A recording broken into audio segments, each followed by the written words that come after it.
Headline in this stock or finance article is Tesla stocks drop again. Shares have given up the delivery bump, and here's why, by Al Root. Now, after I read this article, I'm going to explain why I picked this article, what I learned from this article, and what it has to do with what's going on this week and how it ties into the last two videos that I made this week. Tesla opened 2022 with frankly incredible fourth quarter delivery numbers, sending shares up 13.5% on January the 3rd, the first trading day of the new year. The delivery results were lauded by Wall Street. Analysts then boosted their earnings estimates and stock price targets. It was a banner start to 2022. So why then, just a few days later, is the stock essentially right back down where it started? The answer doesn't have anything to do with Elon Musk tweets or something fundamental with the company. The reason for the recent drop is simply beta. Remember, none of this is financial advice. Beta is a stock market term used to describe risk. It measures how a stock price changes compared to the overall market. A high beta, greater than 1, means a stock price swings are more violent than the overall market.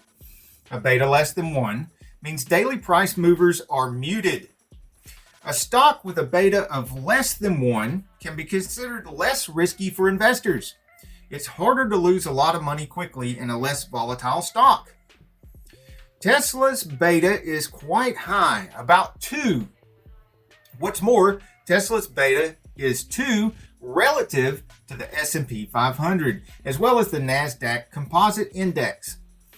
A beta of 2 also means that if the S&P 500 drops 1.9%, as it did Wednesday, after investors digested the hawkish Federal Reserve meeting minutes, then the right move in Tesla stock should be about 3.8%, or 2 times the 1.9%. Tesla shares actually dropped 5.3% Wednesday.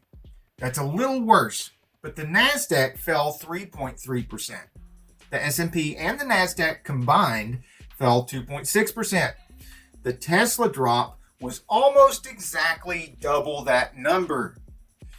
Beta explains what happened to Tesla on Wednesday pretty well. All this means is that nothing Tesla specific happened to Tesla stock over the past couple of days. The decline is because of the drop in the overall market. The market, of course, is down because investors fear rising rates. Rising rates hurt valuations of fast-growing tech stocks such as Tesla more than others. Interest rates certainly matter, but Tesla has no control over interest rates. Beta explanation might comfort Tesla bulls wondering if declines presage something wrong with the company. Even if it does, shares are still down, making the recent portfolio pain very real. Tesla shares were down again Thursday in pre-market trading by about 1.6% to roughly 1,070 a share. That's up about 1% from its December 31 close of 1,056. S&P 500 futures were rising about 0.1%, but NASDAQ futures have fallen about 0.3%. Dow Jones Industrial Average futures gained 0.3%. The Dow is home to many older, slower-growing stocks. Rising interest rates aren't as big a deal for stocks in that index, and it's been outperforming other indexes over the past couple of days. This is an article written by Al Root. He's at alan.root@dowjones.com, and the article is on barron's.com. Hopefully you've learned something from it, as I certainly did, because what I didn't know about was this beta number. Monday, I'm watching everything rise and rise, and I've got over $15,000 of unrealized profits sitting right there.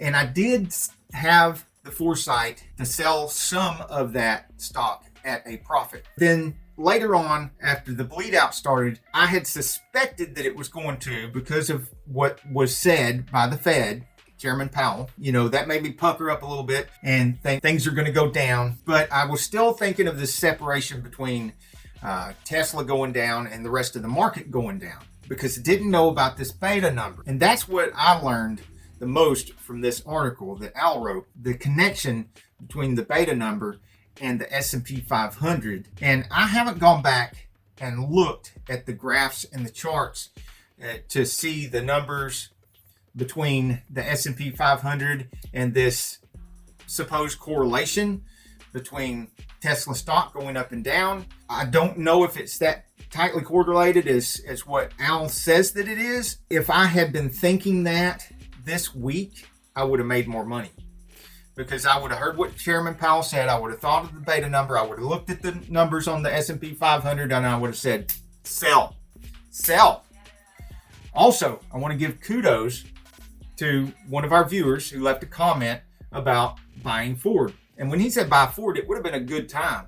Right then, if I had sold Tesla, took my profits and bought back into Ford, which to my own credit, I do got to toot my horn. I did buy Ford last year at a lower number and sold it at a higher number and made really good profits off of Ford. Because of that, I looked at Ford's prices this week and I'm thinking, no, it's topped out. Well, I was wrong. It wasn't topped out. It did go up some more. As a matter of fact, the timing was such that I could have sold Tesla at the top, more Tesla at the top than I did sell, and bought Ford. And then I could have sold Ford again and made more money on both. So that's another thing I learned from this experience. And if I hadn't been investing and trading and buying stocks, I never would have learned any of this. So that's another thing I learned, is that taking action on what you do learn takes you to another level. So, and of course I've known that from other things, but I know it now specific to stock trading and stock investing. It works here as well as it does any other thing. So kudos to Bottle Caps, who said something about buying Ford at the right time. If I'd done that when he said to, I could have made some more money off of that. Maybe I would have been more likely to do that if I'd have known about the beta numbers. Anyway, none of this is financial advice. I'm not telling you to do anything that I do. I'm just trying to share with you some of my successes and some of my mistakes. Hopefully you can be entertained by that. This is entertainment purposes only. And till the next video, I do want to sincerely wish you insane growth and insane success.